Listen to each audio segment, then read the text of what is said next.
I want to welcome you to Rice University and the Baker Institute for Public Policy, and in particular this conference, a second in a series on stem cells, saving lives or crossing lines, this one on lessons learned. I want to thank all of you for taking the time to be here. I know your schedules are busy ones, and that certainly includes our speakers, and we're very fortunate to have such an outstanding group of speakers today, and the first one of them is our provost, Dr. Gene Levy, who's kindly taken a little time from things back in the office to share a few thoughts with us and to introduce us.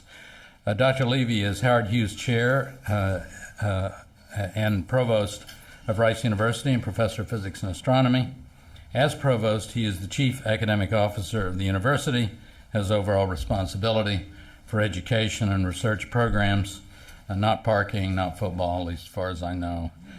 Dr. Levy's research is focused on theoretical cosmic physics and encompasses areas of planetary geophysics, magnetohydrodynamics, solar and space physics, and electrodynamics. Dr. Levy received his PhD in physics from the University of Chicago in 1971 and his AB in physics from Rutgers University in 1966. So please join me in welcoming our provost, Gene Levy.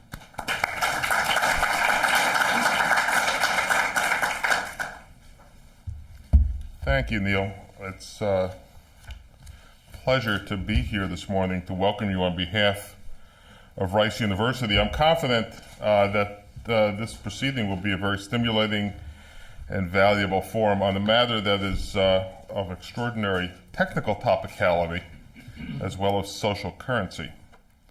The potential applications and research on stem cells for the purpose of improving the human condition, an ultimate goal that there can hardly be exceeded in its value to all of us. Let me start by thanking all of our participants for joining us. Some of you are from Houston, I know, and others from elsewhere around the country, and a few of you have traveled from abroad to share your thoughts with us. I think that statement exhausts all the logical possibilities. At least all the practical possibilities. If I miss somebody who arrived here from across interplanetary space, just let me know by a show of hands or by some other type of extraterrestrial appendage if that's what you brought with you. In any event, we are grateful to have all of you here. We look forward to hearing from you. I shouldn't say that we look forward to hearing from you because, as I'm going to tell you in a few minutes, I'm going to leave in a few minutes. Let me also welcome those who came to listen. As academics, we're always surprised that there are people who just listen.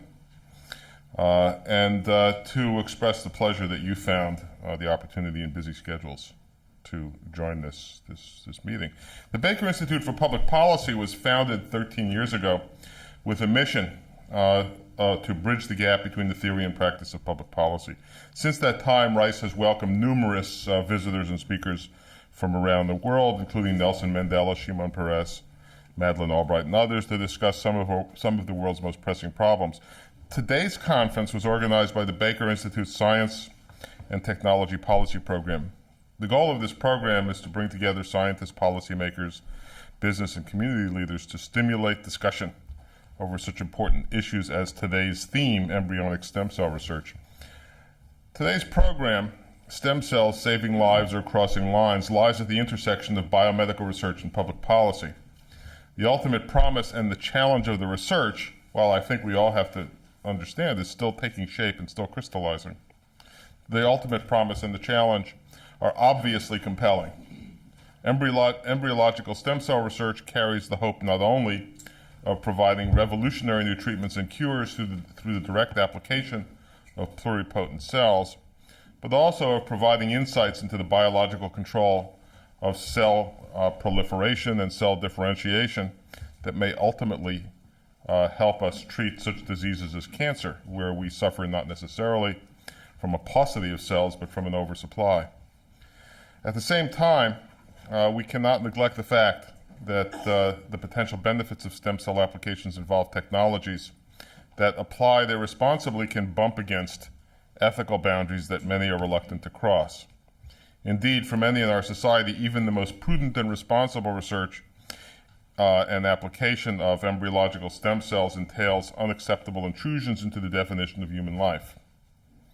However, whatever some of us may think of these issues personally, and it is already manifest that for our society in the large, these are difficult and complex matters remaining to be involved in with very large stakes. I'd like to suggest, however, that one overriding reality is inescapable. More research is needed.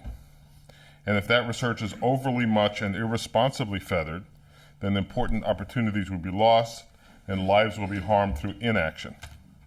To formulate effective policies, we need to fix our ideas. We need much better understanding of the varieties of stem cells and the potentials of those varieties.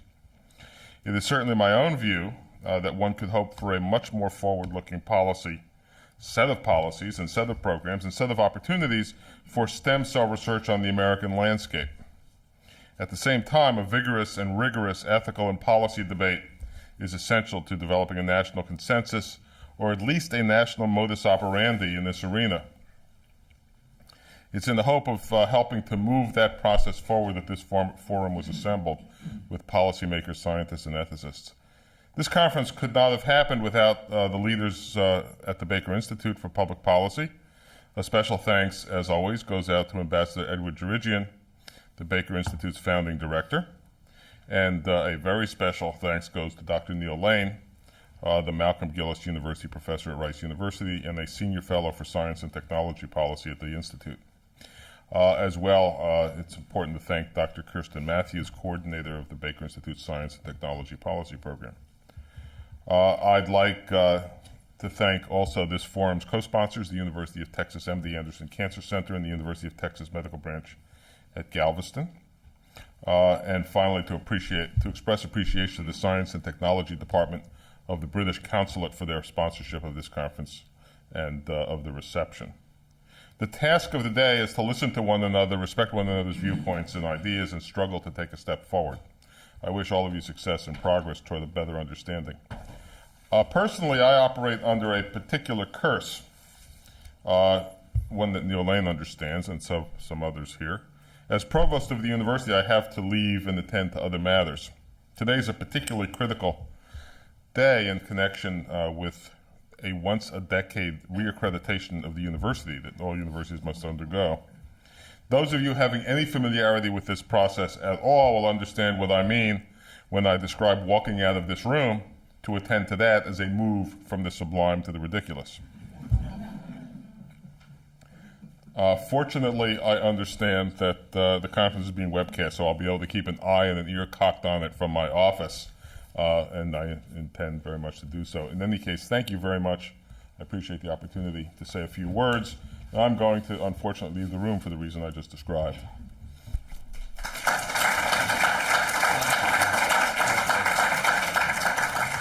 If you get finished with the ridiculous, come back to the sublime. The ridiculous is endless.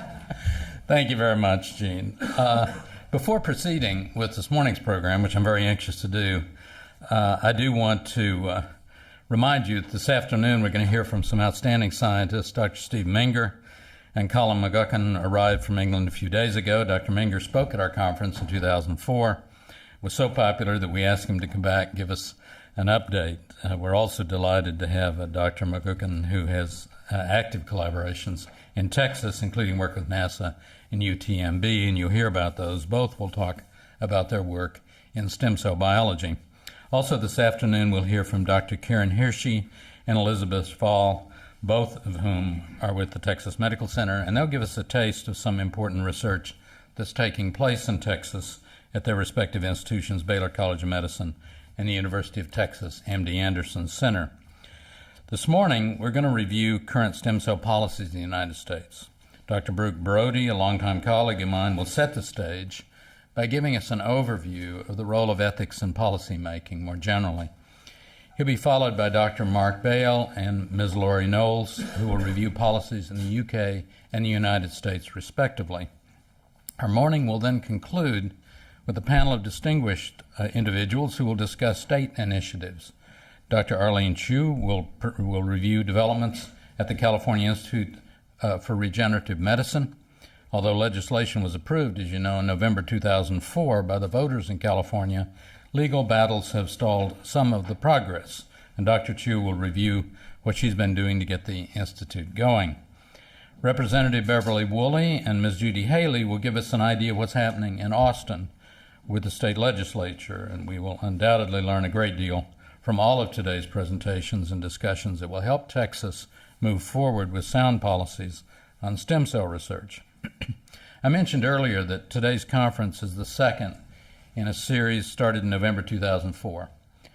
At our first conference, we took a broad look at all the issues and players involved: the scientists, the ethicists, the policymakers, and the media and business leaders. A summary of the conference is available at the registration desk. I think that's correct for anyone who's interested. You'll also see a booklet there similar to the one handed out in 2004. It describes briefly what stem cells are and summarizes embryonic stem cell policy both in the United States and around the world, and I encourage you to pick up a copy. The idea for this lecture series was a bit political since it came up during the 2004 primary season. With the upcoming election, it seemed like a good time to get some focus on what we thought was a very important issue that could affect our lives and those of our families, and that appeared to be dividing our country. The Baker Institute is a nonpartisan organization, and as an organization, we're not involved in partisan politics. However, we are dedicated to providing balanced and objective information on any issues important to public policy, including stem cells. Moreover, in the use of embryonic stem cell research, in the case of embryonic stem cell research, people's opinions reach beyond traditional Republican Democratic ideals. Whether one is pro-life or pro-choice or a member of one political party or another does not necessarily predict an individual's opinion on this particular subject. One thing everyone can agree on, I think, is that stem cell research and potentially stem cell medical applications are important subjects for our discussion, and any research involving human life, of course, including embryos, should be approached with respect. Since President Bush set forth his federal policy on human embryonic stem cell research in 2001, the field has changed remarkably. New cell lines developed using private funds have arguably made the federally funded stem cell lines obsolete, and researchers in other countries are moving forward while Americans are severely restricted in their efforts. And of course, research on adult stem cells is also extremely important, and there's much activity in this country and abroad on that as well, and in particular at the University of Texas Health Science Center with Dr. Willerson and his colleagues. While hindering the research of academics, the administration's policy of allowing federal funding of research only on embryonic stem cell lines developed before August of 9th of 2001 has at the same time left the private sector without any mandated regulation or oversight. It's a bad situation that we're in on the policy front. The United States has yet to implement any policy regulating embryonic research in human cloning, therapeutic or otherwise, in the private sector. Someone could, at this very moment, be trying to clone a human being using private funding, and we have no legal recourse to stop it. We believe that embryonic stem cell research is too promising and too important to be stuck in this political quagmire. We must make some kind of progress forward as a nation, as a community. My personal belief is that the current U.S. policy is unwise. It has stalled a very important area of research in the United States and ultimately has slowed progress in developing better understanding and possible treatments of debilitating diseases such as Parkinson's, diabetes, heart disease, as well as spinal cord and other catastrophic injuries.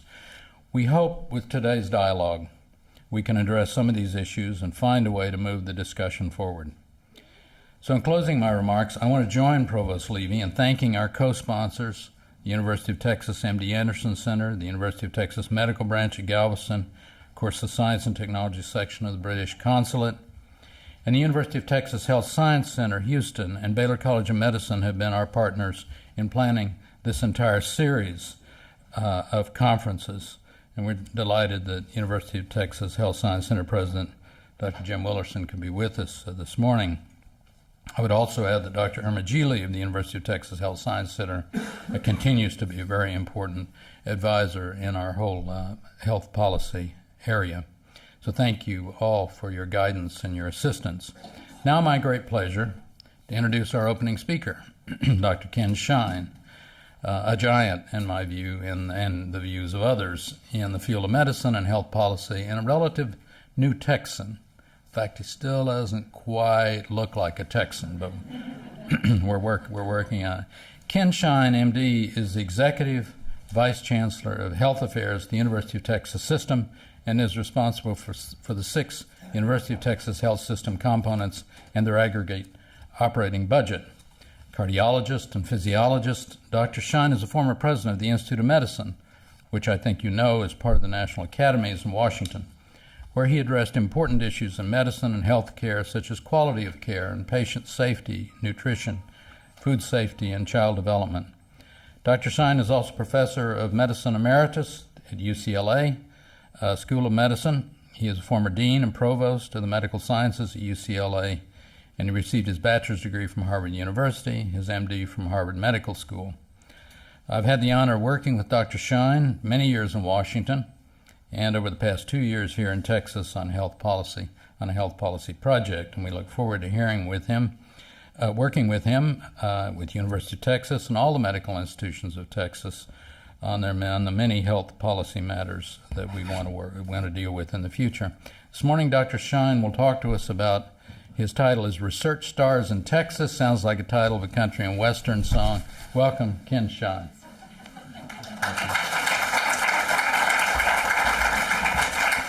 Thank you very much, Neil. I think that in the interest of stem cells' capacity to differentiate into a variety of organs, you should be amused to know that Neil originally asked me to moderate the afternoon session. Then I got a call not too long ago saying, would you say a few words about research in Texas? And the next thing I know in the program, it's an opening address.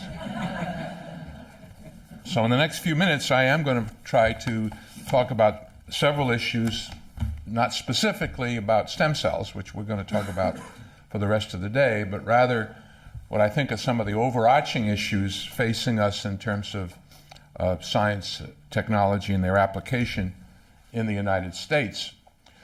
We have stars in Texas. I'll make some references to some of them, and you've already heard reference to Jim Willison and his work in adult stem cells. But Texas reaches for additional stars. And one of my themes will be how and in what way we can enrich the environment in Texas and the collaborations between Texans and others to enhance our capacity to do research. In deference to our colleagues from England, I'll start with a reference to Adam Smith, who, as you recall, described the wealth of nations as being a concept around population size, capital, and natural resources. For several hundred years, those 3 parameters were said to measure the wealth of nations. Lester Thoreau, early in the 1990s, in an excellent analysis, showed that those 3 criteria no longer, in fact, measured the wealth of nations, that capital could move instantaneously around the globe, as demonstrated by billions of dollars moving out of Argentina one night in the middle of a financial crisis. Natural resources, in fact, move rather expeditiously around the world, and in fact, even though a country like the United States has a significant amount of natural resource, it depends critically on natural resources from other parts of the world, something we acknowledge every time we pass a gasoline station. As far as population is concerned, at a time when the size of your army made a great deal of difference, the population was critical. And when the markets were all local markets, the population was essential. And yet, in the 21st century, small armies with high technology and a global market for sales no longer make that an essential nature in terms of the wealth of nations. Thoreau and others have made the case, to which I think we all subscribe, that the principal wealth of a nation in the 21st century is knowledge. It's the ability to create new knowledge, to apply it, and to use it for the developments of cures for illness, prevention of illness, new technologies, and new opportunities based on that knowledge. It is that particular concern about the development of new knowledge that causes us to focus on the American research enterprise and how it can contribute to that new knowledge. I would argue that American research has been preeminent in the world, at least until recently, as a consequence of three simple notions. The first was that the differentiation of responsibility so that the university was the source of basic research, as opposed to separate research institutes, pharmaceutical companies, or others, which has been the case until recently in a number of other countries. The second was the notion that we would marry research with education. And I'll remind you that in many countries, again, until recently, research was carried out separately from the educational process. But in this country, graduate students, postdocs, and others both learned to do their research and contributed to the advances in science by working in the university. And thirdly, that we based our research allocations on peer review. It was not a matter that the professor got his or her budget and simply spent it as she or he wished, but in fact, much to the chagrin of many of our established investigators, even the most experienced investigator is at risk in terms of grant renewals. But certainly that's resulted in stimulation for innovation and for new approaches to science. We have also prospered in general by the notion that theology and ideology would not be the guiding or major impact on our research enterprise. It is true that historically applications of research have been challenged. For example, the development of nuclear power plants as a consequence of nuclear energy. But in fact, intrusions into fundamental science have been relatively infrequent in the American scientific environment until fairly recently. I don't think I have to tell this audience the price that Russia paid for Lamarckism. The notion that there was a particular approach to science which was relevant to the political agenda. And you recall it in terms of those theories, there was a rejection of Mendelian genetics. A giraffe had a long neck because it spent a lot of time trying to reach the high branches in the tree. And there was a notion that the environment principally determined individuals as opposed to the role of genetics. And although Russian mathematics, physics, and other hard sciences were among the best in the world, their biology was awful. And they were perhaps 50 years, and that's not an exaggeration, behind the West in terms of biology. I don't have to tell you about the problems of eugenics in Germany in the first part of the 20th century. But the intrusion of theology and ideology into contemporary science is substantial, and it's not limited to stem cells. It has to do whether, in fact, you can study sexual practices among adolescents. It has to do with the way in which scientific advisory committees at some of our major institutions and agencies are gerrymandered in order to get the right political position at the table. It has to do with whether in fact, products which are evaluated by science in their scientific advisory committees of the FDA, in fact, end up as being available products to the American people. This infusion of ideology and politics into science is frightening. And I believe that the stem cell issue is only one of a number of those kinds of issues that we are going to have to confront. Does that say that only scientists should make decisions about science? Absolutely not. Clearly, there are ethical issues which underlie much of what we do in science. I'm reminded of an experience I had when President Clinton was in the White House. It was December. He had been indicted in the Congress, and there were to be impeachment hearings. We were at the event for the Nobel laureates. I think that Neil was present at that time. And we were standing in front of a picture of Abraham Lincoln with his one of the famous pictures with his jar in his hand. And I discussed the recent report of the Bioethics Commission with the President, in which there was a provision that we would do a study of children in clinical trials. And I said to the President, the Institute of Medicine stands ready to do this study at any time that you request it. I said something to the effect that the more complex science becomes, clearly the more ethical issues are raised. And the President, who had recently been indicted, turned to me and smiled and said, yes, there's ethical issues everywhere you look. So again, my thesis is not that ethics are not important for general discussion. That's what this meeting is about in part. But that the specific intrusion of either religious views or political views into the fundamental matrix by which we make our decisions, it seems to me, is threatening. I want to make some comments about Texas' role in a knowledge society and some of the challenges for Texas and some of the opportunities for Texas. And since many of our English colleagues or British colleagues collaborate with Texans, it may be worthwhile to do so. Clearly, science in the 21st century is about the interactions between multiple disciplines, multiple technologies, multiple skills. Science in the 21st century is a team sport. Clearly, we would not have been able to do the sequencing of the human genome without high-performance computing. Clearly, many of the advances in my field, cardiology, depended on the mesh between biology and materials, the creation of valves, pacemakers, and other kinds of high-tech approaches, which were marriages of material science, engineering, biology, and others. And those, in fact, must continue. At the same time, there are some serious threats to that kind of success. One, of course, is the issue of the funding levels themselves.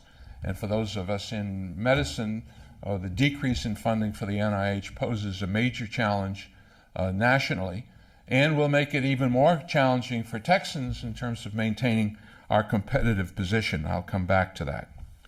Clearly, there's increasing concern that the world has learned about the knowledge economy, and the reflection of that is in the recent report in preparing for the gathering storm, which came from the National Research Council and the Institute of Medicine. That committee clearly identified the extraordinarily growing capacity of countries around the world, particularly China and India, in educating people in engineering, in mathematics, and in science. Those of you who are actively in science know that this country has benefited enormously from individuals who have come from other parts of the world in order to do their science here. And historically, we were able to retain the best and brightest of those. Now, the best and brightest are often returning to their country. And some of the deals they're getting are truly spectacular. One individual recently returned to China with a $40 million budget, brand new research capacity, and is going to be recruiting substantial numbers of Chinese Americans back to China. The Japanese have developed enclaves so that the wives of Japanese scientists here who are unhappy about returning to Japan and their historical attitude toward women can live in enclaves where there are other couples who share their views of the role of women in society. The number of countries overseas have created venture capital schemes in which people with backgrounds from that country can get stock positions and not have to move to the country in order to carry out their activities. It was therefore gratifying to many of us that the President, in his State of the Union address, basically endorsed some of the fundamental precepts of that report, including a commitment to substantially increase funding, particularly of maths and engineering, with a special emphasis on funding of the National Science Foundation, which I'm sure Neil, as former director of that institution, particularly appreciated. The President also emphasized the importance of K through 12 education, math and science education, and I will return to that in a moment as we talk about the situation in Texas. Texas has done well over the last few years. We've moved from 6th to 3rd among the states in the United States in federal funding. We have extraordinary capacity in terms of health research.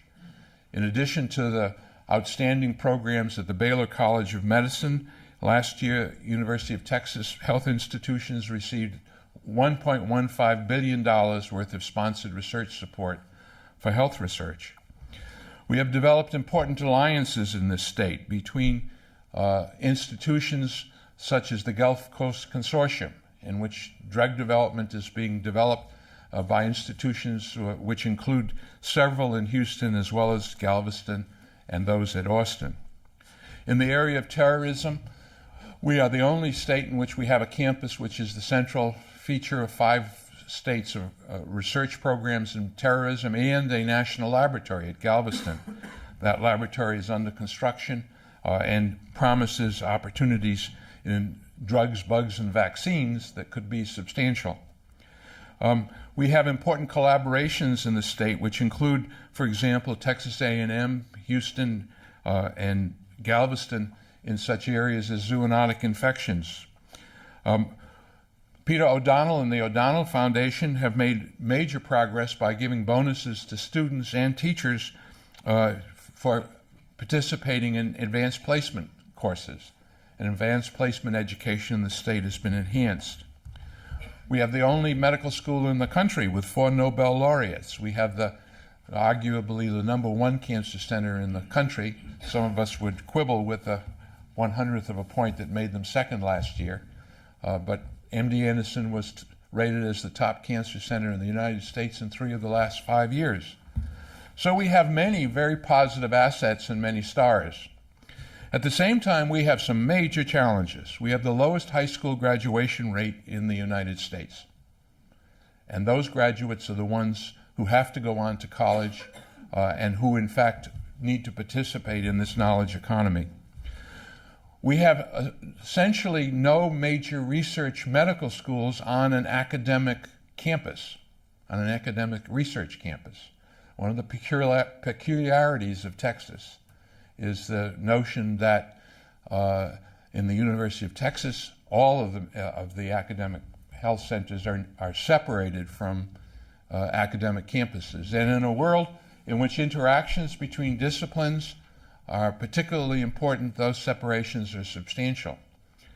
We have the lack of a critical mass in a number of important areas where the East Coast and the West Coast have such critical masses. And those of you who've been involved in recruiting faculty to Texas know that outstanding faculty look for those critical masses. They want to be down the hall from, or certainly very close to, others who are at the cutting edge of what they do. And often we lose people to the coast because of a lack of those critical masses. We have very limited biotech venture capital. We are beginning to see some efforts in this regard. And we're actually beginning to see some venture capital companies begin to look at bio. But this is a major issue for us. And we also have a substantial number of people in public policy and leadership positions in the state who believe in intelligent design. We clearly have a fundamental issue with regard to understanding science. At the same time, we have some wonderful opportunities. We do have a growing sense of the importance of collaboration, exemplified particularly here in the Texas Medical Center, and reflected in this program in which Rice, for example, is working with a number of health institutions. And as you heard, where someone like Neil Lane is worrying about access to health care for the uninsured in Texas. So those collaborations are important and need to grow. We need to continue to grow our programs at the interface of various disciplines, and that means reaching across from health institutions to academic institutions and back. For example, high-performance computing at University of Texas, Austin is world-class, and it's going to get even better with some investments that are going to be made in the next year or so. As a consequence of that, Southwestern has some spectacular programs based upon the computing capacity at Austin. Recently, MD Anderson, Houston, and UT Austin have put together a bioengineering department, the first department of its kind in the country, in which there are 3 different campuses in a single department designed to cross-fertilize. I don't think I have to tell this audience about the relationships between Rice, Baylor, UT Health Science Center, Houston, UT Austin, and the emphasis on nanotechnology. The capacity to work with industry is demonstrated in Texas by the relationship between MD Anderson, Houston, and GE in creating their new imaging center, Texas Instruments and UT Dallas, with a major commitment by industry and the university, and the negotiations with regard to Voight Aircraft and UT Arlington. At the same time, we have some important challenges and we need to move more aggressively. An important development was that 3 years ago, we created the Texas Academy of Medicine, Science, and Engineering. TMS, which has as its members those individuals already elected to the national academies, now has an annual meeting in which there's an opportunity to cross-fertilize because the sessions include discussions by engineers, mathematicians, by health people, and by fundamental scientists. I'm pleased to remind you that TAMIST will be having a mid-year meeting on April 5th and 6th in Galveston on bugs, drugs, and vaccines, which is going to be an opportunity to look at the basic science involved in these organisms, but also in technology transfer and the development of new drugs and vaccines. A number of institutions in the state are making important new investments in science. The University of Texas, for example, Regents, has committed $65 million to its STARS program, which provides equipment and renovations as part of the package for recruiting outstanding individuals to Texas. The Regents of the University of Texas have provided $10 million for recruiting outstanding nurses and nursing faculty, and $10 million in public health, $5 million in nursing faculty. We've also provided some $27 million to support collaborative activities throughout the state. The governor has become increasingly aware of the importance of science in the state. As you recall, the Enterprise Fund was a $300 million fund solely about jobs. The new Emerging Technologies Fund is an important step forward because in addition to jobs, a section of it is related to recruiting research talent to the state, as well as matching funding and centers of excellence. It's our hope that over the next several years, we can convince the legislature and the governor to not only increase their investment in this kind of activity, but particularly to increase their investment in science. To do that, we're going to have a major educational responsibility because, again, the notion that fundamental science is critical to leading to the developments that can provide applications which ultimately lead to jobs is not well understood in Texas and will require a considerable amount of further education of policymakers, the media, and others. The K-12 dilemma is a critically important one, and all of our institutions have a stake in making sure that math science education in K-12 is strengthened. Why? Several reasons. One, I've already mentioned that if we do not properly educate our young people in these fields, we will have major workforce problems. The young people in our schools are ultimately the potential workforce, and since this is a national problem, our ability to import from other states all the talent we need may be very limited.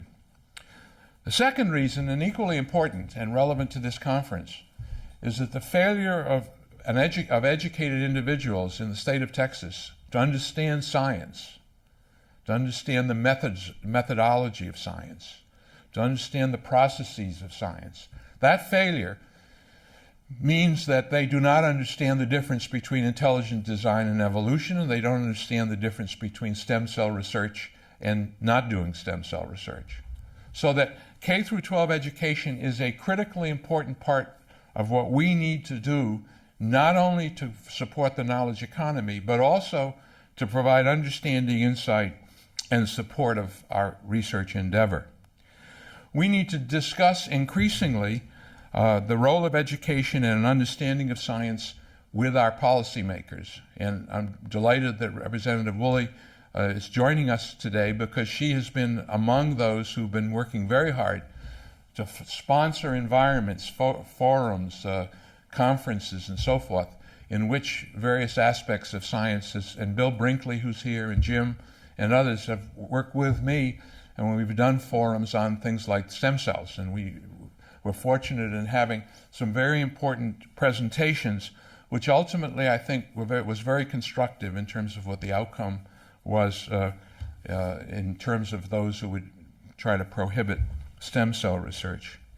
We need to make much more articulate the relationship between the potential of stem cell research and economic development for this state. Again, it's not all about economic development.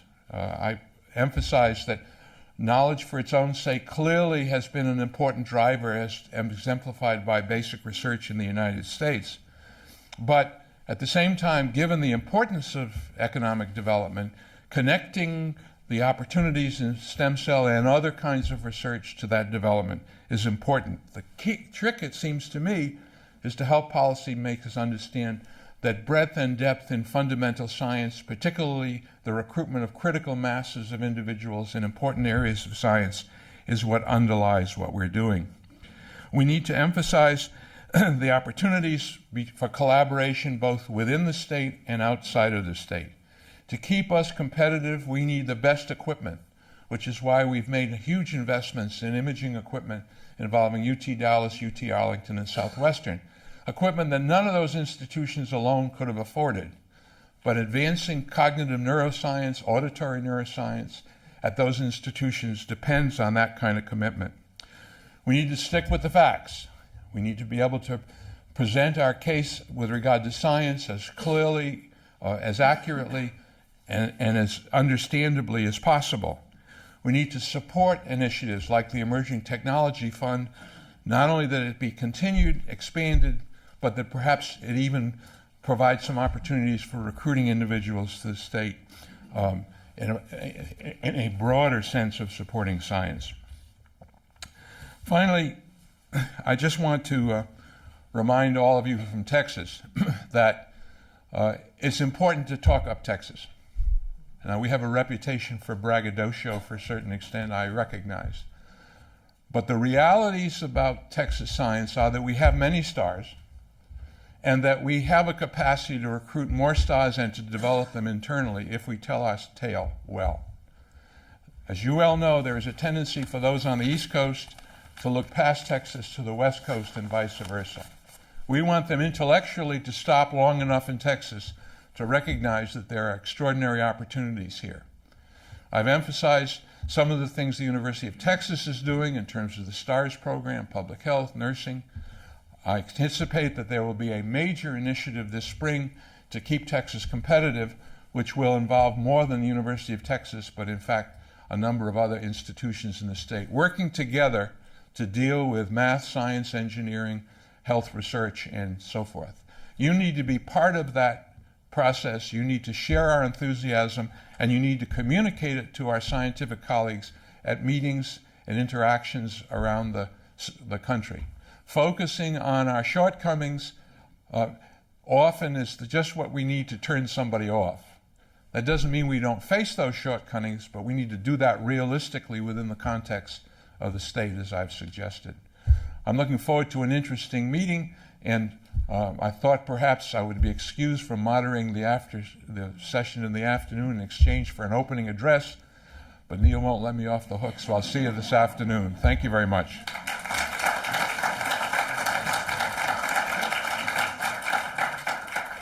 Thank you, Ken. We have time for a quick question. I want to mention that we've been joined by Representative Dr. Martha Wong. We're delighted to have you with us today. As you may know, Representative Wong is on the State Affairs Committee, which I think is a committee that deals with legislation, relevant legislation to the issues we're talking about. Very nice to have you with us today.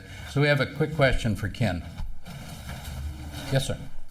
Dr. Shine, under present NIH policy, is it possible for human embryonic stem cells that are derived in the private sector come back on campus under some kind of a algorithm or prorated basis to allow the utilization of core facilities to do characterization studies?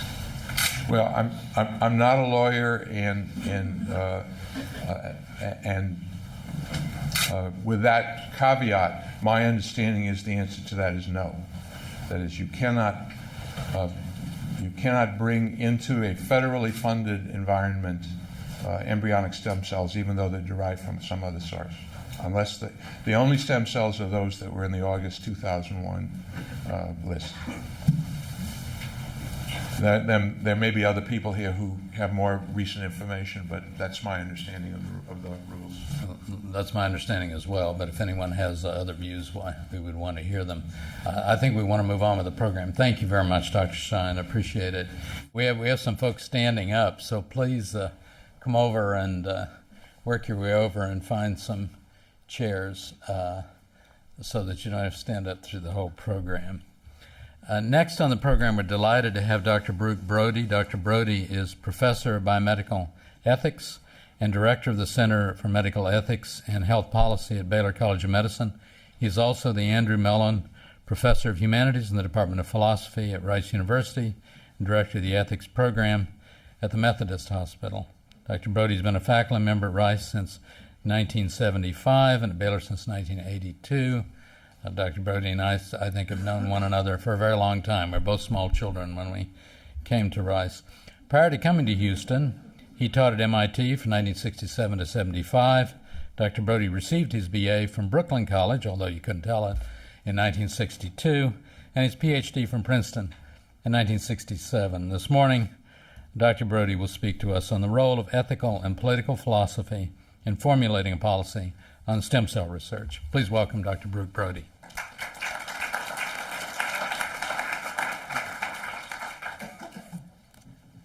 In making his remark about Brooklyn College, Neil clearly was referring to my very deep Southern accent.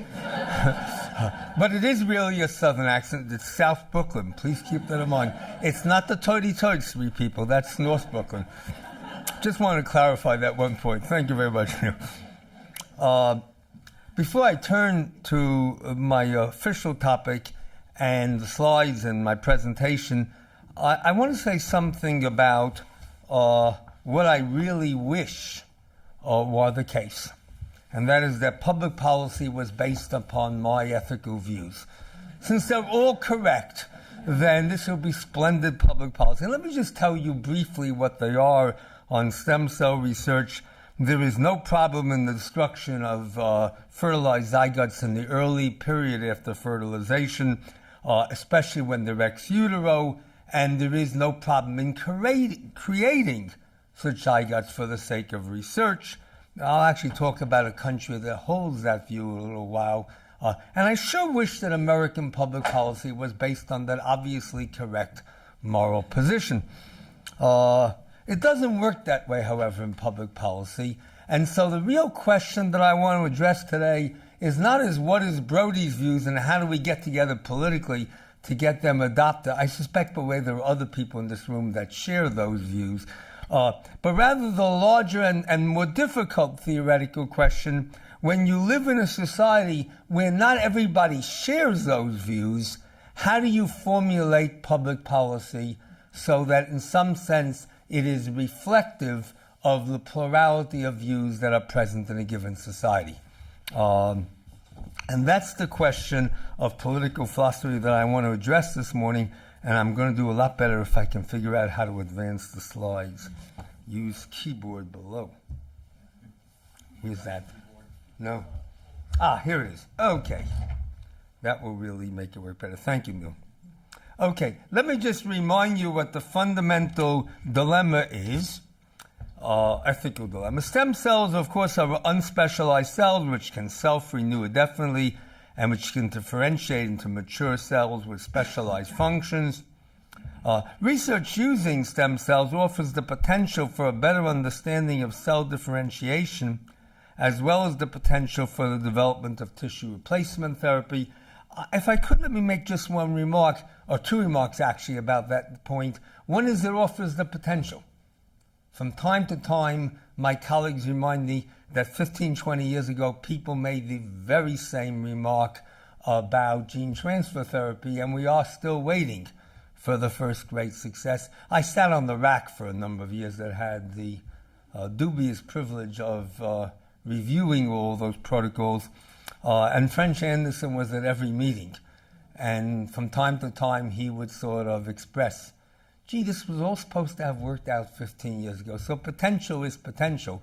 But the other important point is that people often rush to the tissue replacement therapy because that sounds like it will buy a lot of votes. Much more likely in the short run is that we're going to see tremendous scientific advances in the understanding of cell differentiation. And to bring us back to Ken's point just a few minutes ago, it's when you learn a great deal more about the basic science that in the long run you begin to see the various applications. We shouldn't forget about the importance of this type of research just for the basic science knowledge that it yields. Third point, stem cells can be derived from some adult cells in fetal tissue, but embryonic stem cells seem to have many extensive advantages: pluripotency, long-term self-renewal, and culture. The extent of these advantages remain to be determined in further research, and that's why there's still lots of people who are betting, at least in the short run and the medium run, and maybe even the long run, on stem cells derived from adult cells and so forth. What the differences are and exactly what the advantages are remains as an important scientific issue, not something which is now settled. Although in theory it sure looks like one has the great advantage over the other. Fourth, these stem cells that are derived at a time which the fertilized zygotes have developed into a hollow sphere of cells, and the inner cells of which are the stem cells. And finally, the process of derivation destroys the developing life. And that's, of course, the last point. If we didn't have that point true, we probably wouldn't be having this meeting today. Because, of course, it's that point that raises the moral issue. And just before I'm done, I'll return to a paper by Dr. Weissman that recently appeared in Nature that addresses the political and ethical significance of whether that last claim need be true.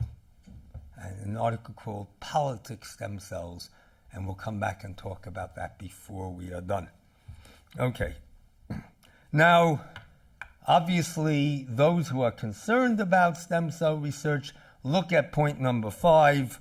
They say that the moment there is fertilization, the production of a zygote, you have a life, and it is morally wrong to destroy the life, and too bad if it would produce good results.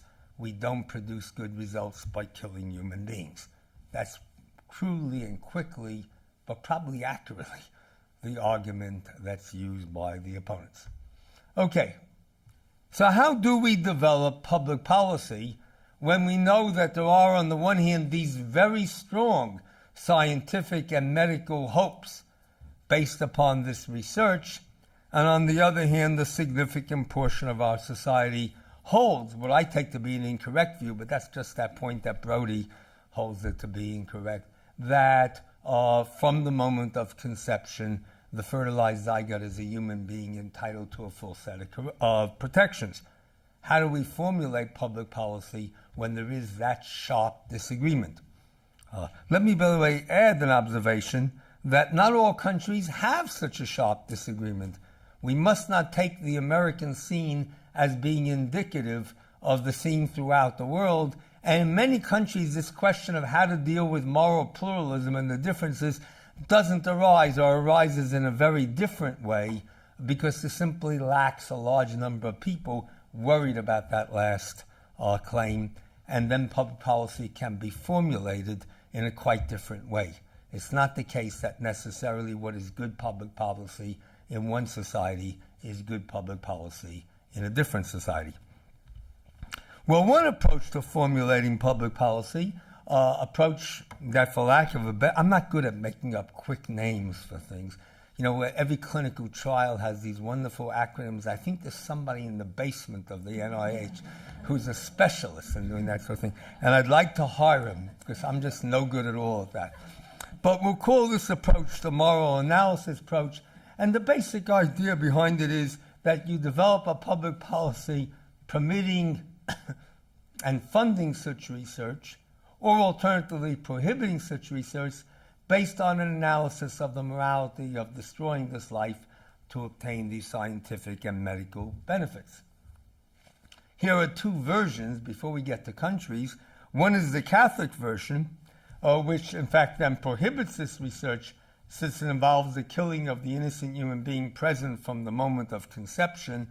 They have their substantive analysis come to that conclusion, and indeed, if that conclusion is the correct conclusion, then a public policy banning such research is obviously the only appropriate position to hold if you held that moral analysis.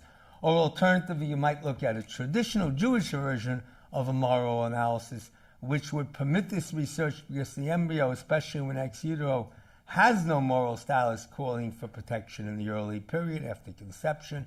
And then you would go on to fund this research because of the moral imperative to pursue the therapeutic potential of this research.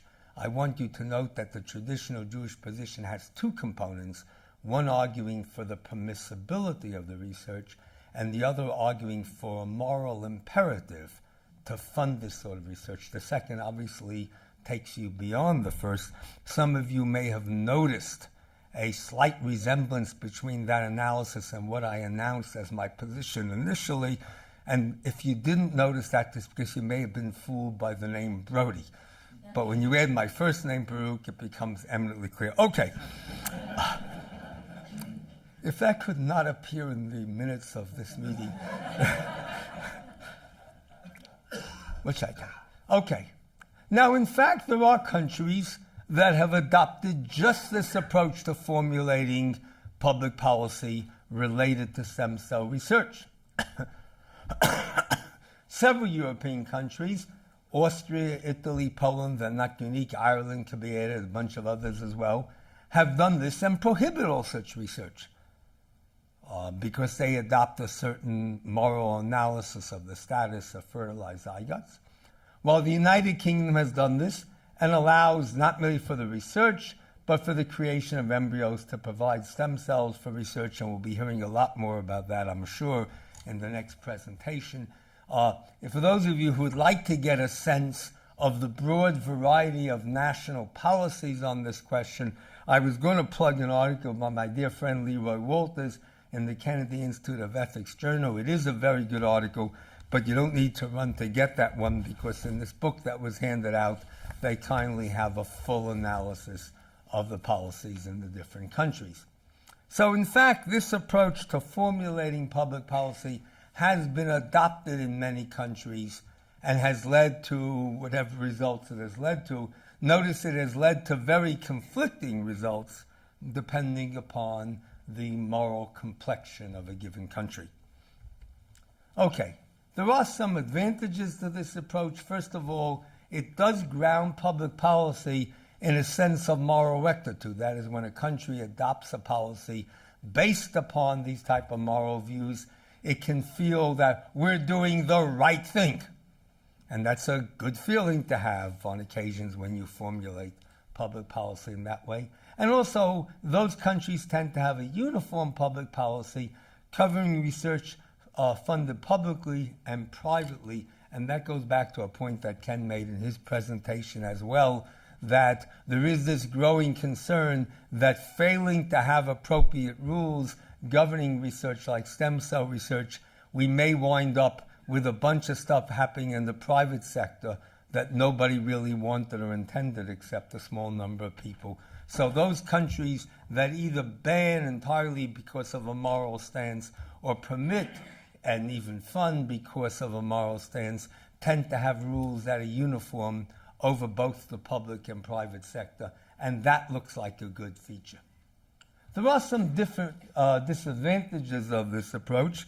It's sort of nice to say, well, we'll base it on the morally correct analysis, as though that was clearly determined as to what that was. The very fact that different countries, not that far from each other, I mean, they are different from each other culturally, but right next to each other geographically, like Ireland and England, the very fact that they can come to such dramatically different public policies remind us that this business of determining, quotes, the morally correct stance is no trivial task. But I'm less interested in that and more interested in a second major disadvantage of this way of thinking about public policy. Now, let me first say one thing I don't have in mind, and then I'll explain what I do have in mind. Typically, in those countries, matters get settled by a vote. And here's an argument for not developing public policy this way. You may lose the vote. Okay? I don't know what would happen if Texas took a vote on stem cell research. If that came to the forefront, I know a variety of religious and moral communities in this state that would be in strong opposition.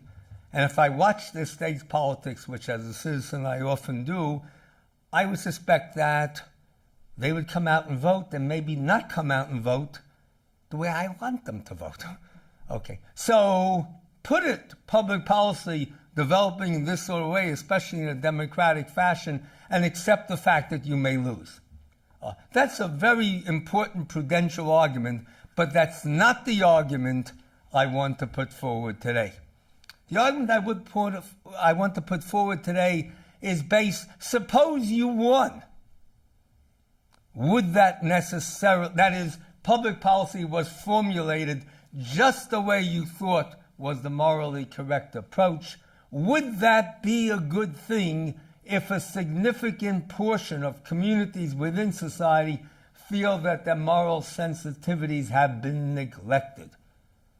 Either because, if they're opponents of this research, they feel they are being forced into complicity with wrongdoing because their tax dollars are being used for stem cell research, or if the opponents win, then those of us who are proponents of this research may feel, gee, we're really being put on because we're being prevented from using what we take to be morally permissible and appropriate research and medical opportunities.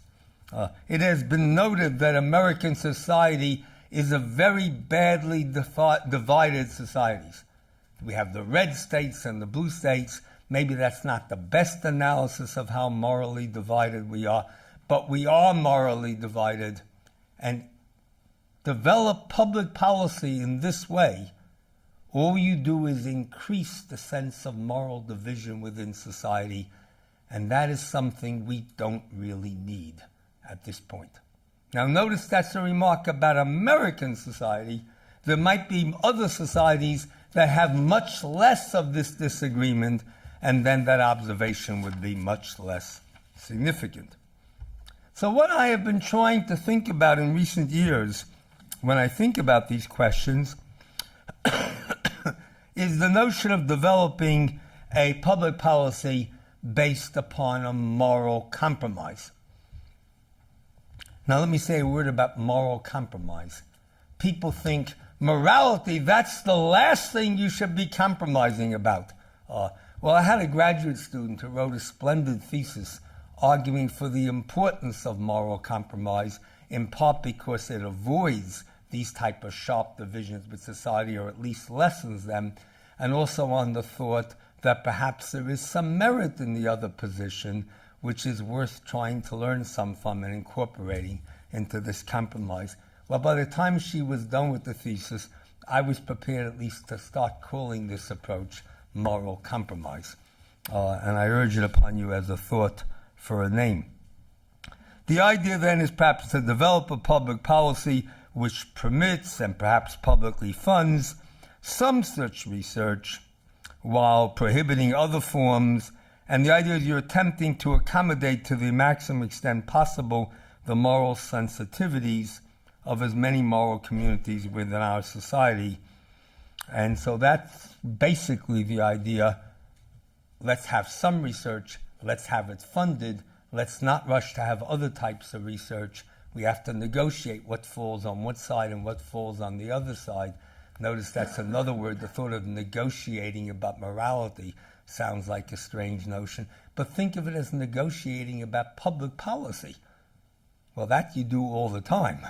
And it's negotiating about public policy recognizing the plurality of views within a given society. Well, what are the advantages of this approach? Obviously, you don't have to settle on the question of the morally correct stance, but most importantly, it minimizes the feeling in moral communities within our society that their sensitivities are being neglected and that they are being forced into supporting things that they don't feel are morally appropriate. To my way of thinking, that's an extremely important advantage for the formulation of public policy. Maybe it's because I've been reflecting a lot about how very divided we have become in a society and how much more that is happening from year to year.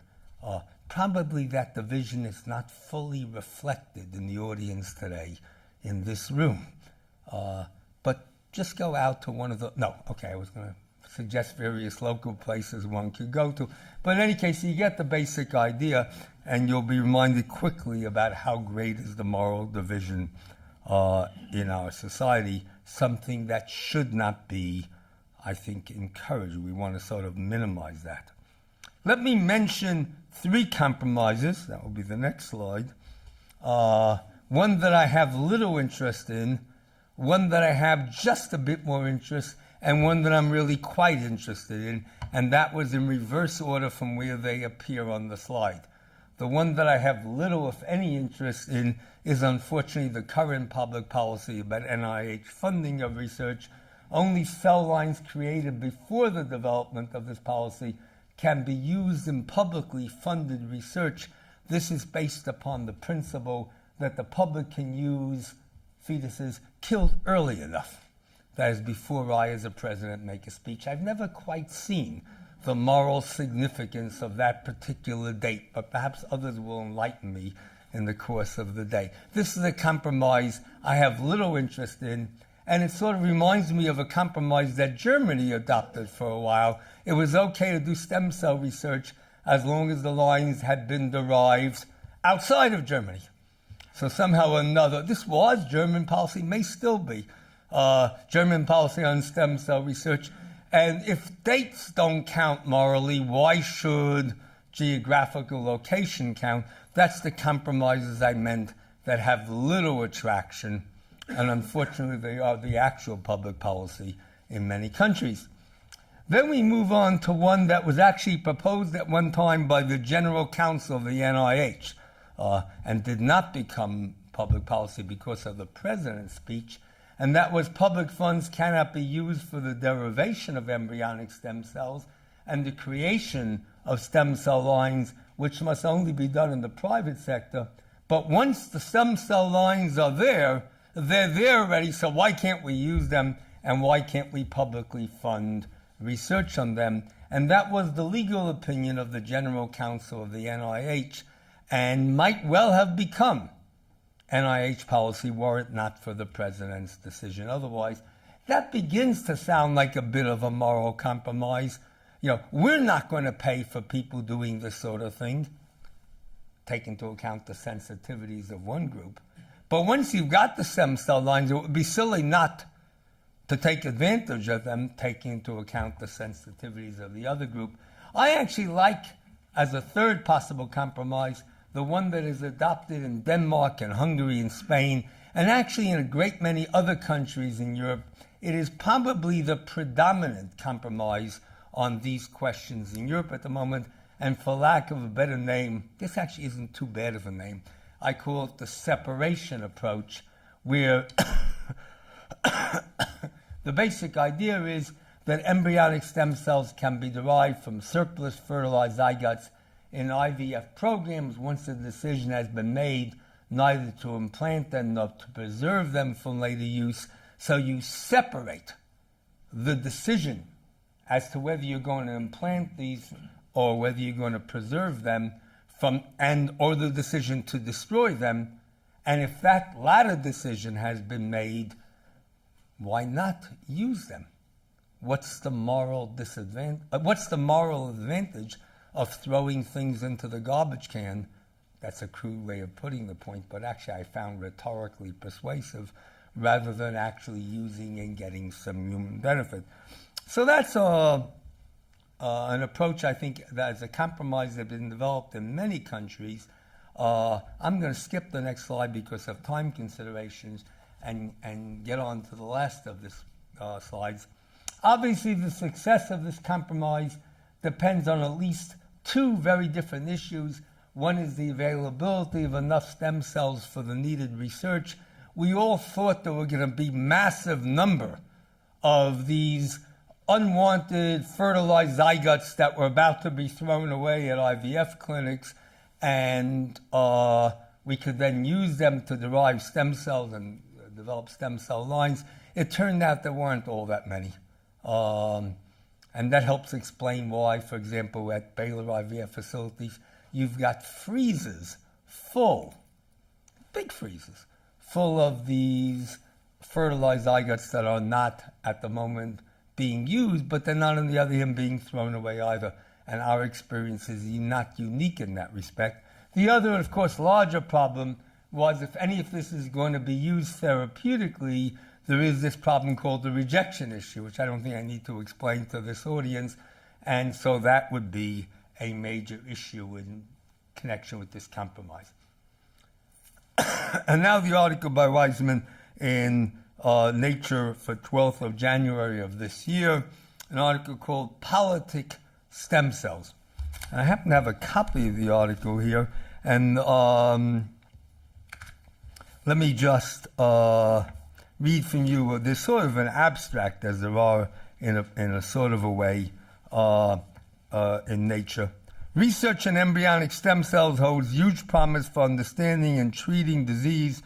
Many people oppose such research on religious and ethical grounds, but two new methods may bypass some of these objections. And I'll say a word now about both of those methods. Keep in mind that they have really only been tested in concept.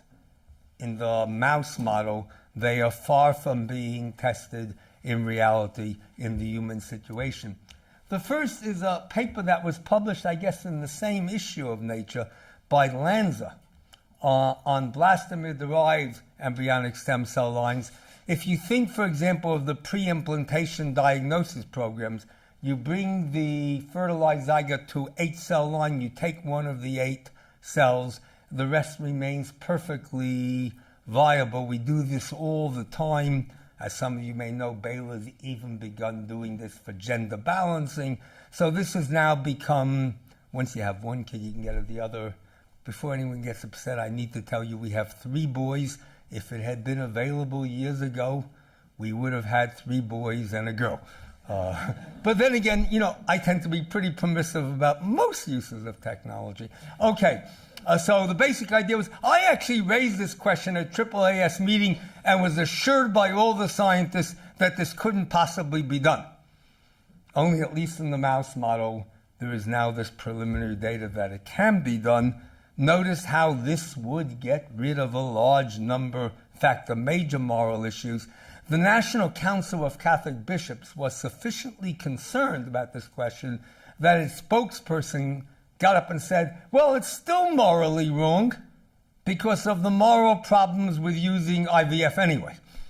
But you see, that has a lot less purchase than the question of the moral statuses of fetuses shortly after conception, zygote shortly after conception. I think the Lanza technique is one very much worth thinking about in terms of shaping moral compromises. And the other is this paper, I don't even know, Meissner is okay, but Janisch? I don't know if anyone knows him. Is that the correct pronunciation? Janisch, thank you. Has, again, only in the mouse model, this notion of alternative nuclear transfer, which could then produce pluripotent stem cell lines. The basic idea is you're going to use this in something which we fertilized but could not be implanted. And the thought is, well, then it isn't really a potential human being. Could we not avoid the moral issues associated with that? That was actually suggested in a very theoretical way by some of the members of the President's Council on Bioethics. And then someone out and did the science and showed that this is a promising possibility. I have a great deal of interest in these two, in part because they just sound like exciting science. But over and above the fact that they're exciting science, they might offer us the possibility of essentially doing everything we had in mind to do, or most everything we had in mind to do, while showing much greater sensitivity to the moral feelings of a large portion of our society that is, in fact, concerned about the destruction of early zygotes, even that early after fertilization. I end with the observation, I am not one of these people who share this moral concern. In fact, I find it very difficult. I know how to say the words they use, but I find it very difficult to understand this moral concern. That doesn't make a difference. Because the important point is not whether I can sympathize or understand this position. The important point is we need to formulate public policy in a way that we stop alienating large portions of our citizens, in part for the prudential reason they will come back and vote us out. In fact, already have in many ways, and in part much more for the moral point that we need to live in a society that is not so badly divided. Thank you all very much for your attention.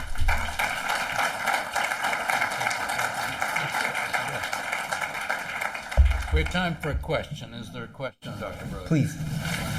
I fail to understand how your first alternative would be a compromise. If in fact blastomere-derived embryonic stem cells are taken and the single blastomere develops into a blastocyst, and in fact that has the potential for human life, and you destroy it to get those embryonic stem cells, aren't you removing a blastomere?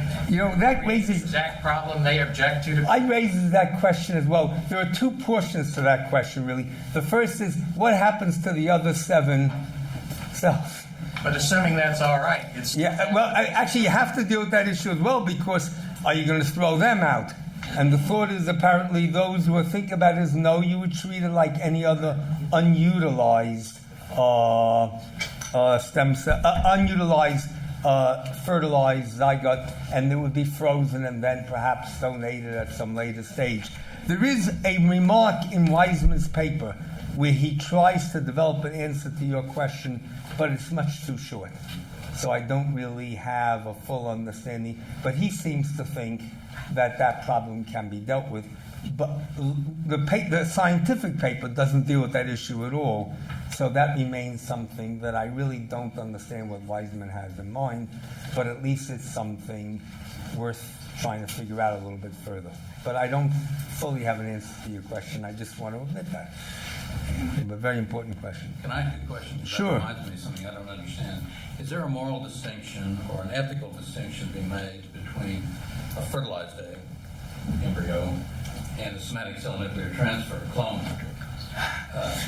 Look, here what you're now doing is asking me to give you an account of what distinctions would or would not be drawn in a position that I freely admitted.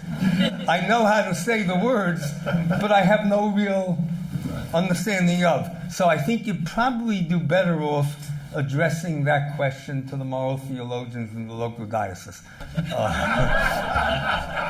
You're not required to understand everything in life. Thank you again very much.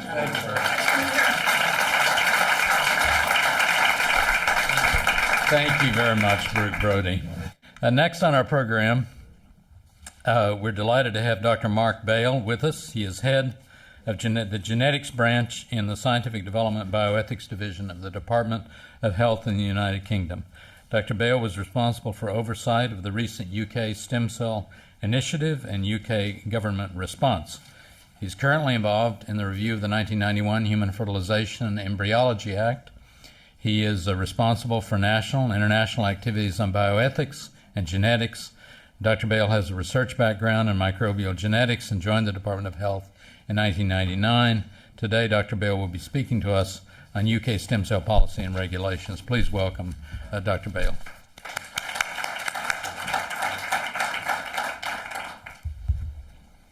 Just take some time to familiarise myself. Well, thank you very much for that very, very kind remarks, and thank you very much to everyone for the invitation to provide an opportunity to just run through some of the developments, I suppose since the 1980s, right up to the present day, which have led us to a situation, I suppose, very similar to the one that Dr. Brodie explained, where we have, if you like, arrived at what I think is a morally correct position in the UK. And of course, now we are faced very much with applying a series of moral compromises as part of our membership of the European Union, where we're trying to work together there. And I think that's been a very penetrating insight into how we should operate in this discontinuity between our positions. So, if I can just give a very brief overview of where we are now. I think the advantage in the UK, I hesitate to sort of sound as if I'm gloating here, but the advantage I think we've had is that since 1978, when the first IVF baby was born in the UK, Louise Brown, we've had a debate. We've had a very long and continuing debate on embryo research and within the whole context of how we frame our regulation of in vitro fertilization. I think that's led us to have a favourable climate for basic stem cell research. We have a sort of a very strong research base. What's happening more recently from that, once we've overcome the debate about the ethics of and the regulation for deriving stem cells, we're now facing up to the need to how to translate from the bench to the clinic. We're also facing, I think, an increasing and very interesting pressure from charities, from medical charities particularly, and from venture capitalists who are looking to see how they can drive this further forward. They're members of their charities, and the venture capitalists are very keen to see early wins in their areas. Their members have been very active in supporting the UK government position and in terms of explaining the ethical basis they see and the moral imperative, as it's been explained, to actually get ahead with this research. I think we're also facing a lot of competitors overseas. We've heard a lot about the competitors, if you like, to the east of the UK. I hope Arlene doesn't resent this, but of course there is a threat to the UK from California. That was extremely interesting to actually drive forward the recent initiative, which I will talk about later. And I think in terms of, I hesitate to say this, coming to your president's home state, but I think we have seen the special relationship split down here, because the Prime Minister has made it clear on a number of occasions that he wants to make the UK the best place in the world to do stem cell research. He's set that out time and time again, and I think other ministers follow that. So we don't have a special relationship there, I think, in at the highest levels.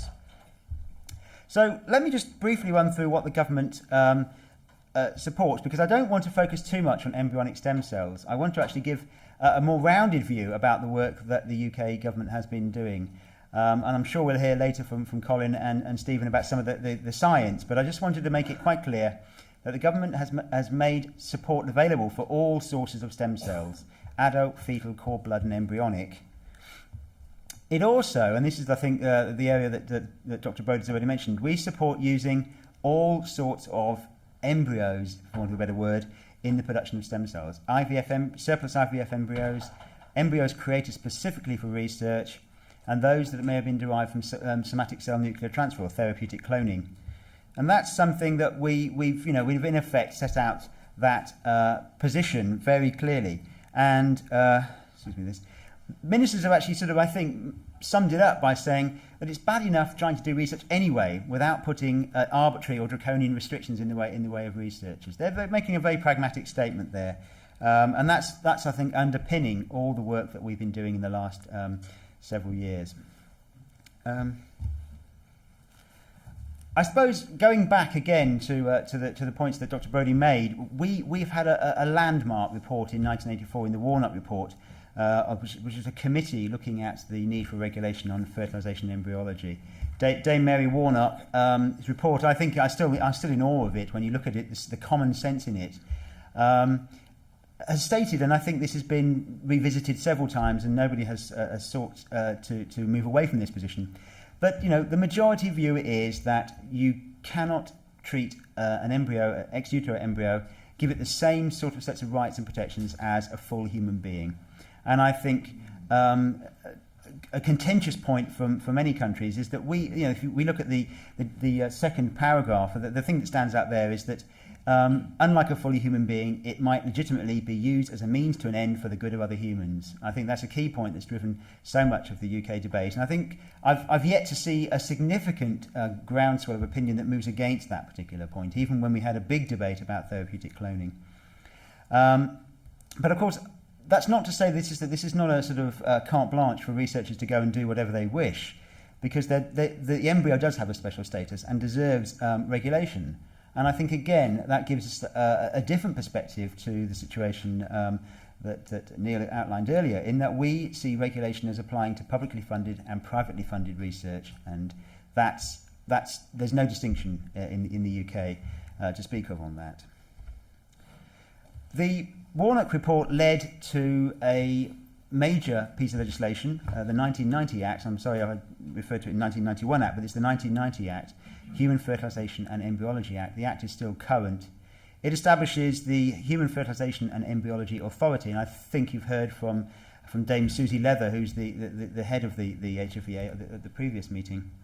I mean, this is a completely independent body. It's arm's length from government. It has a majority of lay members, and it has an absolute key role in making licensing decisions for individual procedures and research proposals, and also setting out policy decisions, sort of setting out public policy, if you like, in dialogue with all the main stakeholders. And that, in many ways, which I'll come back to later, in many ways has been the strength, I think, of the HFEA, and it does take this issue away from direct political interference. I have to say, of course, that the main focus of the HFEA is around in vitro fertilisation clinics and assisted conception in general. It does have a lot of work to do with donor-assisted conception, with the production of, with the procurement and storage of gametes, which is a very important factor in the embryo research as well. If we look at the Act itself, it sets out a very simple framework for human embryo research. It has to have a license before you can do any embryonic research. It also, the license, in taking the license decision, the HFEA has a very important element of its work, is that it must be convinced that the use of embryos is necessary and desirable. Some very interesting phrases there, because of course the necessary element is clearly applicable when it's looking to see whether there are animal models that could be used, or whether it's looking to see if there are other sources of human tissue that could be used. The desirable element, I suppose, is where they can actually take a stance which says, we don't like the look of this. This is morally objectionable. It has a yuck factor to it, which means that the UK population is not necessarily going to be ready for this type of work. And I think there may be some of this necessary and desirable judgments being made in some of the future work that we'll be seeing. I think the other key thing is there is a very strict cut-off for when embryos are allowed to be used in research. They cannot be kept beyond 14 days or until the appearance of the primitive streak.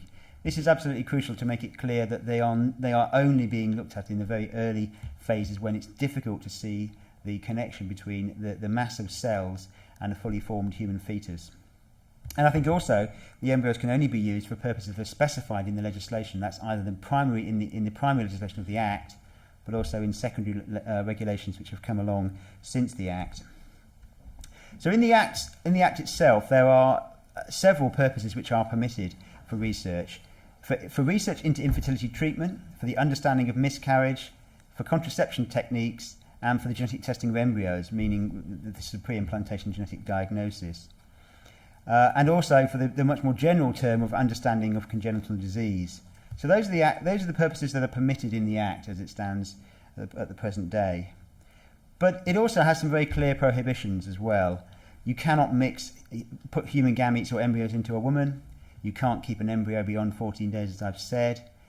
You can't place a human embryo in an animal. You can't take a nucleus of a cell of an embryo. You can't replace a nucleus of a cell of an embryo. And you can't alter the genetic structure. Now, those are very important elements in the Act, and I think it's worth stepping back and thinking of the debate that was being held at the time the Act was going through Parliament. It would have been around the issues of recombinant DNA and genetic engineering. So the focus of prohibitions in the Act at the time was all about the notion that somehow there may be a genetically engineering elements going on with embryology. And I think it's important just to sort of look at the context in which the Act was framed in now 16 years ago. The Act was pretty much, that was where we stood until this creature was born. This is Dolly the sheep. And I think you can almost recreate the term Anno Domini to mean after Dolly, because everything changed after Dolly. We in common with many other countries, had a debate of this sort of notion the idea that you would have reproductive cloning of human babies, the idea that you'd see all the science fiction coming true. And indeed, it still resonates today. When I told my 7-year-old son I was coming to Houston to talk about stem cells and cloning, he basically said, "Cool, is that like Attack of the Clones in Star Wars?" You know, to him it's all about making clone armies, and he thought I was going to go off and help work out how to do that. But I think also we mustn't forget that at the same time as the debate was being had about human beings being cloned, we have these absolute key breakthroughs in the science of embryonic stem cells, and these are some of the images I gather from the paper that Thompson et al. Published in 1998. And these two debates happened at around about the same time. So the initial reaction, quite clearly, from ministers and from the HFEA was that reproductive cloning was totally unethical and could not take place in the UK. I mean, that was a public policy decision. Right? Feedback there. I'm getting some funny echoes here. That was a very clear statement made in that the extent that you would have to have a license to can you hear me okay? So I'm getting some funny feedback. You'd have to have a license in order to create a reproductive clone, and that the HFEA would not issue a license. And to do that without a license would be liable to massive fines. However, we had a very long debate, and here I think the narrative splits into the debate we've had about reproductive cloning, where it's been crystal clear, and the debate we've been having about therapeutic cloning, for want of a better phrase. There was a long-running court case that was held between the initial statements and 2001, where a pro-life charity had taken a case which argued that the HFE Act did not apply to a cloned embryo, and therefore that there was a huge gap in government policy, which they would then use to argue for a revision of the Act. The judgments were handed down by the lower courts and then by the law lords, were sort of leaving us in a position where it was very unclear what was actually regulated. So the government took a decision in 2001 to make reproductive cloning a specific criminal offence, and it's a very simple act. I think, in effect, that quote in the side box is the full act. That's all it is. It's all it says. And so clearly passed through Parliament in a matter of days. And now I think in having this act on the statute books, we're one of the few countries that has a specific, well, we're one of the first countries, certainly, that had a specific law that makes reproductive cloning a criminal offence. And if you do it, you'll be liable to 10 years in prison and an unlimited fine. So that's, to our mind, set the reproductive cloning to one side, because that's not an issue anymore.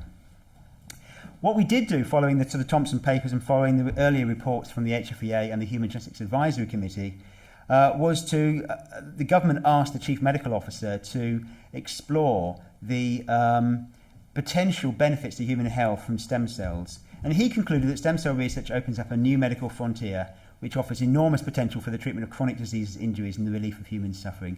And that led the government to introduce some regulations under the HFE Act, which added to the permitted purposes for which the HFEA could license embryo research. And these were to allow them to increase knowledge about the development of embryos, increase knowledge about serious disease, and develop treatments for serious disease. So those are the permitted purposes which now permit the HFEA to license embryo research for the purpose of deriving stem cells. And I think there have been a number of licenses issued. Stephen Minger, who's in the audience, has one of the first ones, and that's allowed us to carry on with research. But very, very clearly limited to what they set out to do, and with very clear requirements that flow from that license. It's not as if they're just given a license and allowed to get on with it. The sorts of requirements, and I look to the scientists from the UK to sort of say whether these are appropriate or not, but there's a necessary requirement for local research ethics committee approval of that, and a lot of that's looking at issues around the ethical sourcing of eggs, the payments that may be made to the donors of the eggs, and so on. And I think if we look at at some of the issues that have happened recently in South Korea, that's a very important component of the work. There's also a requirement for scientific peer review of the applications to actually look at the credibility of the science, look at whether it's, as I said before, necessary and desirable. Once the license has been issued, there are two very important conditions which I think I'll come back to. One is that you must deposit a sample of any established stem cell line in the UK stem cell bank, which is I think really intended to avoid the people that have a license transferring that stem cell line willy-nilly to other people, or even making payments, or even limiting somehow the access of this stem cell line. And it's all around, I think, the report that was issued by the House of Lords Stem Cell Committee, which is trying to restrict the need for making new stem cell lines, where it might well be that the lines are actually being held by individual researchers with very little willingness to share them widely with the research community. And indeed, I think the stem cell bank is one of our big strengths, which I'll come on to later, because it does allow us to start looking rationally at how stem cell lines are used in research in the UK. So that's the position as it stands at the moment. We have got a big programme underway to look at whether the 1990 Act in general it remains fit for purpose. Two or three things have already been established. One is that ministers have announced that they will merge the HFEA and the Human Tissue Authority to create a new overarching body called the Regulatory Authority for Tissues and Embryos. We've also had to take account of a recent report from the House of Commons Science and Technology Committee, which looked at all of the laws around reproductive technologies. And I think it's a very complex report, and I think, to be honest, that they haven't exactly covered themselves in glory, that committee, because the report is rather all over the place. And I think in responding to it, the government in effect said, well, we'll put that to the wider population via a major consultation. And the consultation ended in the autumn, and we're still analysing what the future policy will be. What I think is established so far is that there will be a case made for a new bill to undertake the merger, and to also address a number of issues that have become rather problematic since the Act was debated in 1990. And these relate to things such as the fact that in making a decision about whether to proceed with IVF, this is moving away from embryo research, the clinicians have to be satisfied that the child that will be born, that what's done will be in the best interest of the child that's born, the welfare of the child that's born, and also consider the need for a father. Now, of course, this is becoming now rather difficult in the context of other changes that have happened to permit civil partnerships between same-sex couples. And so the sort of society's moved on in that sense, and I think the feeling now is that the Act, in putting down this duty on clinicians who are treating couples, maybe same-sex couples, maybe they need to look at that in the light of changes in society. I mean, those are obvious ones that are being consulted on there, but they're going to be contentious. The other ones, I think, are more about how it's almost the unholy interface between the detailed embryology and the law, because clearly some of the concepts that are set out in the Act are, to embryologists, rather bizarre. They can't see why you can talk of the genetic structure of an embryo where there is a very complex relationship between the main nucleus and the polar bodies and so on. So they just say, well, these things just don't seem to make sense to us, and they place artificial restrictions. So what we're trying to do is to establish whether it's possible to create a more general framework of law which doesn't get down into the nitty-gritty of embryology. And that's going to be our challenge for the next few years, I suspect. So I think I just want to leave aside now the way the law sits and talk about something else that's been occupying our time.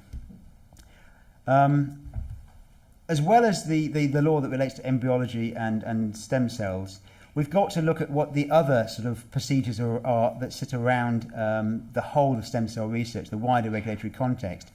I mean, there are no specific regulations that apply to established embryonic stem cell lines. And arguably, the moment that the blastocyst is disrupted to create a stem cell line, the remit of the HFEA and the HFE Act disappears because it's no longer an embryo.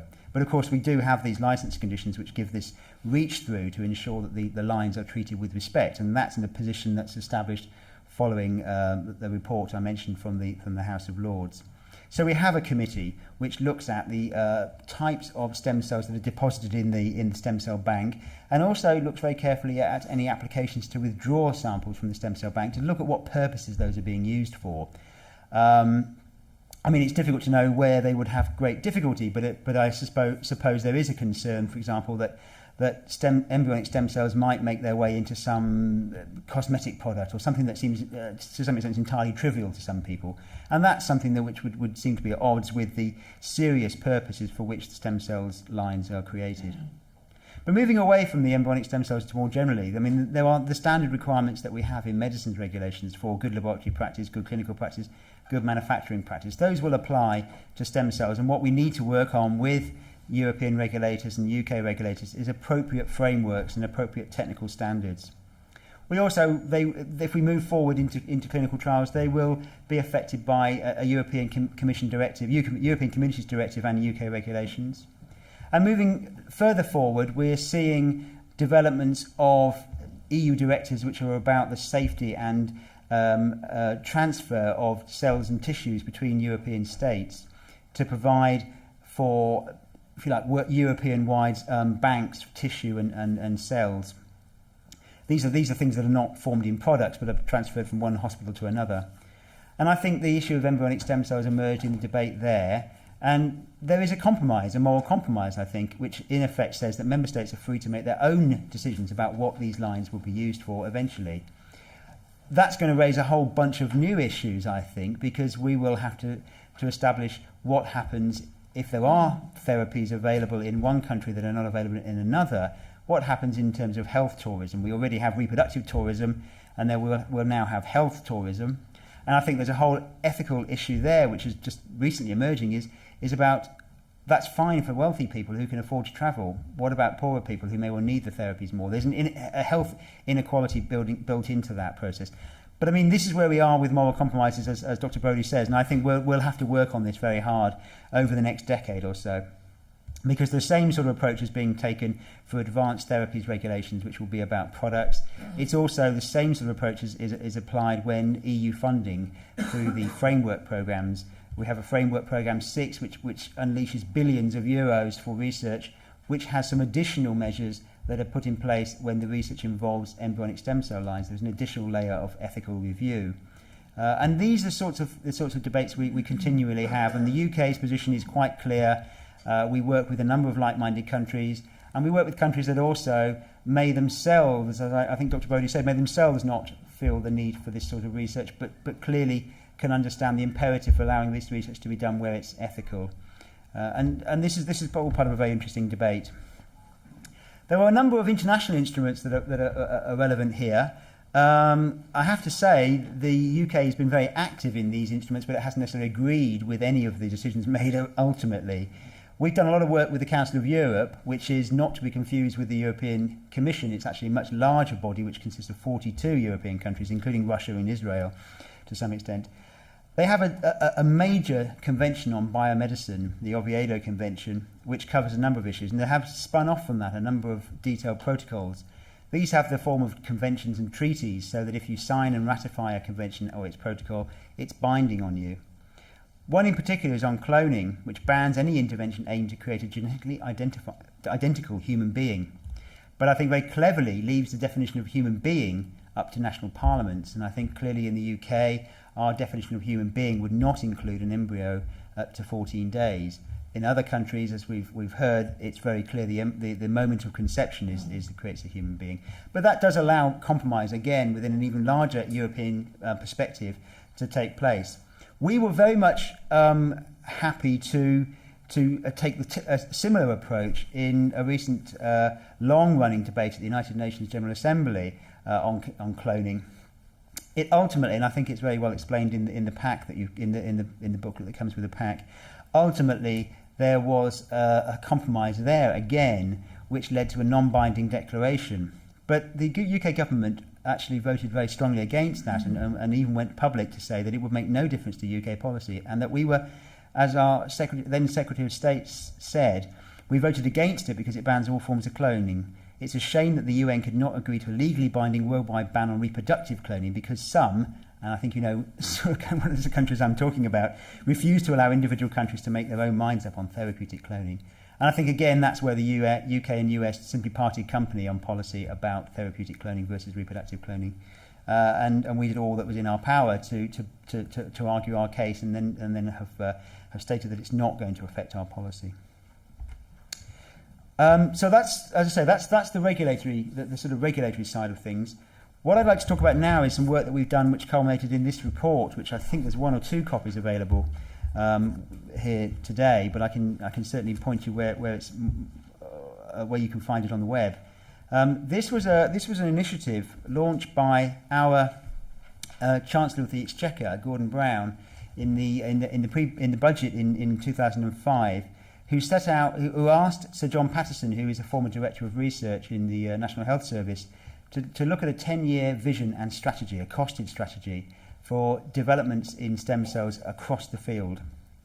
So we had a very interesting process, but a very rushed one in the 6-month period we had available, because it had to report back by the autumn, where we went to talk to a number of academic researchers, visited a number of areas, spoke to industry, spoke to the main funders of stem cells research in the UK, and just generally took a whole perspective on the use of all forms of stem cells, with this idea of trying to work out how to move stem cells from the bench to the clinic, bench to bedside, and looking at what somebody described to us as the valley of the death in the middle, where all these therapies could well fall because of a lack of support for the rather mundane process that's necessary to translate into clinical use. So as I said, we looked at all forms of stem cells. We didn't just focus on embryonic stem cells. And in fact, in many ways, embryonic stem cells were the last thing we were thinking about because they are so far from the bedside. We looked at the stem cell therapies that, if you like, we already know and understand: blood and bone marrow transfusions, the ones that are moving forward very quickly in the UK and other countries, corneal grafts and heart repair. We looked at embryonic cell lines very carefully, recognising they were a long way from the clinic and a long way from going into patients, but that what they really already were was a vital research tool. They were teaching a lot about basic biology. They were teaching a lot about cancer and about asymmetric cell divisions and how that leads to tumours and what targets there may be for new cancer drugs. And I think more generally, we looked at them as model systems for drug discovery and for making safer lead compounds for clinical trials. This is part of the summary of the report, and I hope it's a rather busy slide, but what we're trying to, can you see that? What we're trying to do here is to give an estimate of where the timelines lie. As I said, we've already have experience of established therapies that involve patients' cells themselves or cells from cadaveric tissues, like the Edmonton protocol. They're in the clinic, and they are showing some good signs, and some of them are almost standard practices. In other areas, we're moving further into the clinic with cartilage and bone and cornea, as I said. On the other side of things, on heart, liver, paediatric treatments, neural transplantation, there are some very promising therapies being worked on and some very nice ideas for clinical research. But I think we just didn't want to make any indication of when this might reach a proper clinical setting, but only to sort of give you a ranking, if you like, from top to bottom of the ones that are going to be the early wins. And also recognising that gradually a proportion of the therapeutic uses would go from a preparation of patient cells, either from the patient allogeneic ones or autologous ones, through to actually established cell lines and how they would gradually take up in the clinic. And that was just to try and set the scene. We also, as is sort of custom and practice in these sorts of reports, tried to establish what the strengths and weaknesses and opportunities and threats were for the UK in stem cell. And as I say, the strengths are those I've already outlined, that we have a strong sort of supportive government and public, and we have a lot of good researchers. We have a resource that's perhaps not as well established in the US, of having the National Health Service and a National Blood Service, which sits hand in glove. And these are our strengths. I think our opportunities are to sort of capitalise on our initial position in stem cell research, and to attract in researchers from countries where there's a less favourable climate. And those are real opportunities. I think the weaknesses are really around funding from the private sector, particularly because it's not clear what the business model is for this.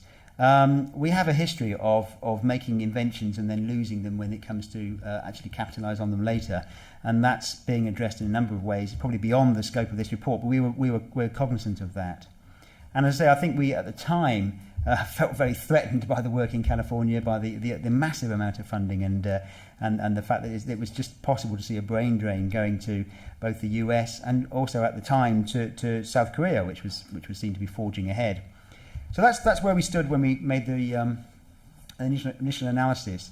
We also reminded ourselves about the pharmaceutical drug pipeline, the standard approach from preclinical studies, phase 1, 2 and 3 trials, then into licensed product manufacture, and looked at how that might have to be adapted if we were to start using stem cell lines and preparations.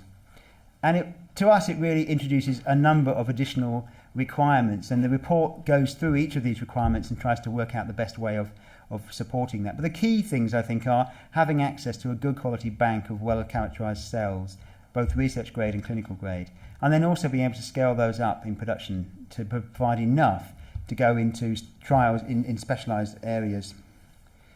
I'll rattle through this now. I'm sorry about losing the time.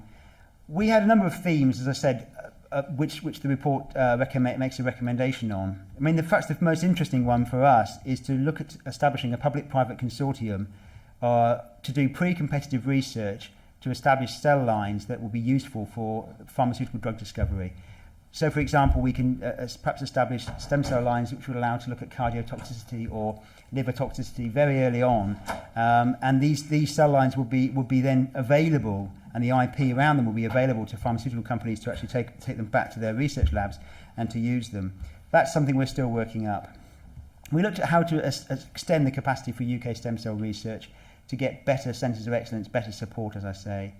And then actually how to coordinate the funding we already have, and particularly to try and capitalise on initiatives being put together by private charities, a private charity in particular called the UK Stem Cell Foundation, which brings in venture capital money to try and drive clinical trials forward. There's an analysis of where we stand with the regulatory climate, which I've already touched on. And I think there's also a recognition that we need better coordination within the various agencies that work on stem cells or affect stem cells in the UK. And particularly, we need to still engage in a very active dialogue with the public to explain exactly what is happening, what might happen, and just to dampen down expectations of a miracle cure in the next year or two, which is sometimes, unfortunately, what's portrayed in the newspapers. As for the government response, I mean, it's actually rather gratifying and perhaps not surprising that the government accepted all the UK Stem Cell Initiative's recommendations. And in particular, they managed to find from existing allocations an additional £50 million over the next 2 years for stem cell research. As I said, they promised to explore further the public-private partnership to support properly the UK Stem Cell Bank, to move them from temporary buildings into a permanent funded building, and to increase funding overall around centres of excellence, etc. I think a number of other areas we're looking to the future. One in particular would be to capitalise on the experience of the Gene Therapy Advisory Committee, which is a little bit like the RAC, which has been looking at gene therapy applications, but has also developed, I think, a very useful body of expertise around how to balance safe clinical research with fostering and supporting very early phase research. And I think we want to see how that committee can use that previous skills to help foster stem cell research. The report, as I said, was supposed to be a costed strategy for the next 10 years. It set out, I think, what's called a high trajectory and a low trajectory, depending on how quickly the money was available and how quickly it was taken up and high-quality research was found. What we have so far is a government commitment to meet the high trajectory for the next 2 years. Now, I think where it goes beyond that and how it sits with either within the light blue or the dark blue banding, really it depends on both the fiscal climate in the UK and also, perhaps I think really most crucially, on the quality of the scientific applications that come forward, the speed of discoveries, the speed of developments. And I think no one's making any bets that it's going to be right at the very top of that line or right down the bottom, but we just hope that we can maintain sufficient support so that the money isn't the rate limiting step in the development of stem cell research. And I think it's also very sobering to look at some of the previous visions that have been set out. And I think I'm very fond of the first one. I love the language, but a founder member of the Royal Society, Joseph Glanville, in 1661, said that it may be that in some ages hence the restoration of grey hairs to juvenility and the renewing of the exhausted marrow may at length be elicited without a miracle. That would be lovely to think that 450 years later we get there. And I think also it's very sobering to look at some of the drivers for early bone marrow research when we have nuclear power, nuclear accidents, and so on, leading someone to say, well, we better learn how to infuse marrow to induce recovery if we're going to keep messing around with bombs and radiation. So those are very sort of pragmatic and interesting visions for the future. We didn't set out a vision quite as catchy as that, but I hope that the vision in this 150-page report will stand the test of time. And just to sum up, really, I just wanted to just say that my I'm speaking really here when John Connolly, my colleague, Dr. John Connolly, should have been here, but he's done a lot of the work on this report. He's the lead person on stem cells, but he's actually decided that he should be in Euro Disney with his family this week, and I've drawn the short straw and come to Houston. But I mean, if anyone needs to contact us, please. I put UK stem cell contacts. That's of course totally wrong. What we really are, we're just Department of Health stem cell contacts. And there's a web link there for a copy of the report. If you would like to download the UK Stem Cell Initiative report, then do so. If you'd rather have a hard copy, then please feel free to get in touch with me. Thank you very much.